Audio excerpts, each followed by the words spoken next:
15টা গ্রামের মাঝে একমাত্র পুজো। শরতের সোনা রোদ গায়ে মেখে গ্রামের সেই পুজো দেখার আনন্দই আলাদা। বৃহস্পতিবার সেরকমই একটি পুজোর খুঁটি পুজো হলো ঝাড়গ্রাম জেলার সাকরাইলের পাকুড়িয়ায়।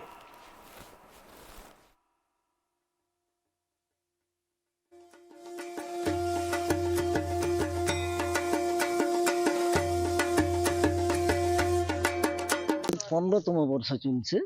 আর পাকুড়িয়া মেনলি পাকুড়িয়া গ্রামবাসী বৃন্দ সমস্ত উদ্যোগটাতে করে, তো পাঁচ মৌজা সবাই হেল্প করে আর সাহায্য করে, আরো অন্যান্য লোকেরাও করে বাইরের থেকে। তাছাড়াও আমরা কিছু প্রশাসনিক সাহায্যও পাই। আর মূলত আমরা ইচ্ছে সাংস্কৃতিক ঐতিহ্যটাকে বজায় রাখার জন্য, টিকিয়ে রাখার জন্য, বর্তমান যে যান্ত্রিক যুগে সমস্ত পূজা আচার ব্যবহার সবকিছু মানুষ ভুলে যাচ্ছে।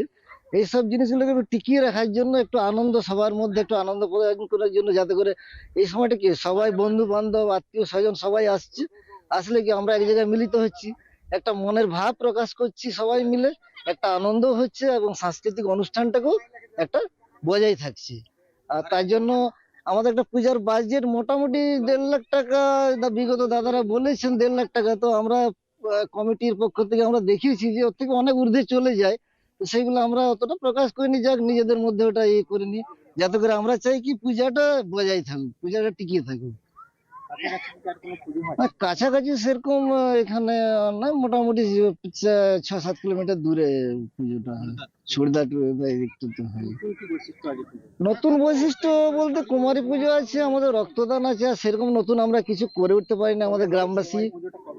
কুমারী পুজোটা আমার নবমীর দিন। পুজোটা কি যেমনি প্রথাগত অনুযায়ী যেভাবে হয়, আমাদের বাঙালিদের যে প্রথা রীতি আছে সেই রীতি অনুযায়ী হয়, সমস্ত রীতি বজায় রেখেই হয়। থিম এমনি ঘরোয়া থিম।